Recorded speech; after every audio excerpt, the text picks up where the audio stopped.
क्या इसकी क्या खास बात है? हजरत सल्लल्लाहु अलैहि वसल्लम फरमाया, एक हमेशा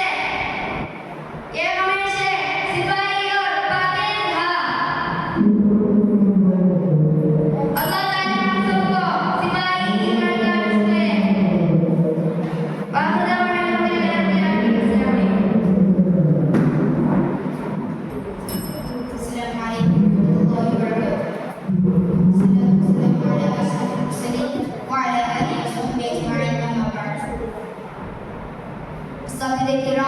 और मेरे प्यारे भाइयों, मेरे सुनने मौके पर आपके सामने खड़े होने का मकसद मां के आज़मत के बारे में चंद अल्फाज पेश करना है। पहले मुझे तौफीक बख्श दिए, खुदा का शुक्र अदा करता हूँ, अल्हम्दुलिल्लाह रब्बिल आलमीन। दोस्तों, आज मैं आपसे एक ऐसे मौजू पर बात करना चाहता हूँ जो हर इंसान की जिंदगी में सबसे अहम है। माँ बाप और हासिल हस्तियाँ जिन्होंने दुनिया में लाया काला गुस्सा और बिना खुशियाँ कुर्बान कर दे, हमें खुश रहेगा जब सोगी दे। माँ रात को जागती थे और अपना दूध देती थे। बाप दिन भर मेहनत करता है, अच्छा खाना हमारे लिए, अच्छा खाना, कपड़ा और तालीम नींदों से सके। माँ के मोहब्बत की फिक्र होती है, वह हमारे लिए अपना नींद खो देती है। और बाप अपना सर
सहाबा इकराम फरमाया तो नबी सल्लल्लाहु अलैहि वसल्लम ने फरमाया सहाबा के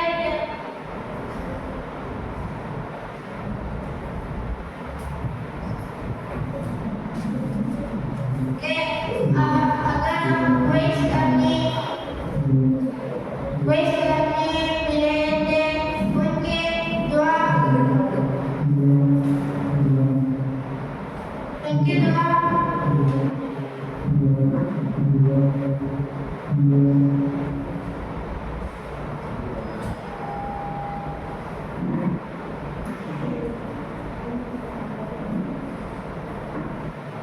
उनकी दुआ कबूल होती है। मोहतरम हाज़रीन,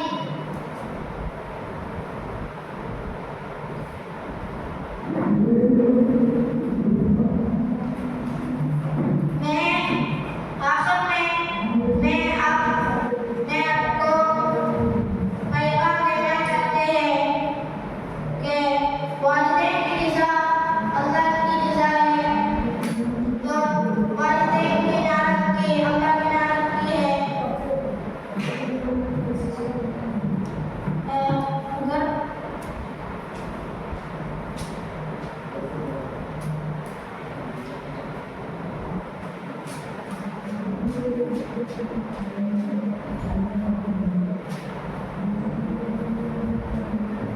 क्योंकि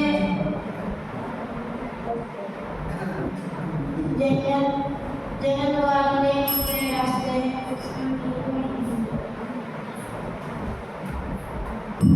Assalamualaikum warahmatullahi wabarakatuh. Alhamdulillah, wassalatu wassalamu ala asyrafil mursalin wa ala alihi wa sahbihi ajma'in, amma ba'd. Ma'asyiral hazirin, आज मैं जिस मौजू पर बात करने जा रहा हूँ वो हर इंसान की जिंदगी की बुनियाद है, वालिदैन की खिदमत। अल्लाह सुब्हानहु व तआला कुरान पाक में फरमाया वक़ज़ा रब्बुका अल्ला तअबुदू इल्ला इय्याहु व बिल वालिदैनि ihसाना। और तेरे रब ने फैसला कर दिया कि तुम इसके सिवा किसी की इबादत न करो और वालिदैन के साथ एहसान सलूक करो। ये आयत दुआ करती है कि वालिदैन की खिदमत, वालिदैन के साथ अच्छा बर्ताव इबादत की सबसे बड़ी जिम्मेदारी है। और रसूल अकरम सल्लल्लाहु अलैहि वसल्लम ने फरमाया अल जन्नतु तहत अक़दामिल उम्मत, जन्नत पाँवों के कदम रखती है। और एक हदीस में फरमाया गया अल्लाहु फी रिज़ल वालिदैनि व सख़तल्लाहु फी सख़तिल वालिदैनि। अल्लाह की रिज़ा वालिदैन की रिज़ा में है और अल्लाह की नाराज़गी वालिदैन की नाराज़गी में है। अब मैं आपको एक मुख्तसर कहानी सुनाना चाहता हूँ। एक बार एक नौजवान अपने वालिदैन पे नाराज़ हो गया। इसने सोचा मैं अपने रास्ते खुद चल गया, वालिदैन की बातें छोड़ कर चंद दिन बाद वो बीमार पड़ गया और इसे महसूस हुआ कि वालिदैन की दुआ और रहमानी की बाकी जिंदगी अधूरी है। वह फौरा अपने वालिदैन से पास गया, माफ़ी मांगी और उनकी खिदमत करने लगा। चंद दिनों में ही इसकी जिंदगी में खुशियां वापस आ गई। यह कहानी हमें यह सिखाती है कि वालिदैन की खिदमत सिर्फ फर्ज नहीं बल्कि खुशियों की ज़मानत भी है। किसी ने खूब कहा माल तब कुछ जरूरत है जो खुद चलते हैं मगर औलाद के रास्ते को रोशन करते हैं। और एक और कौल है वालिदैन की खिदमत करने वाला कभी नाकाम नहीं होता। मोहतरम हाज़रीन, वालिदैन की खिदमत सिर्फ खाने पीने और उनकी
सिपाही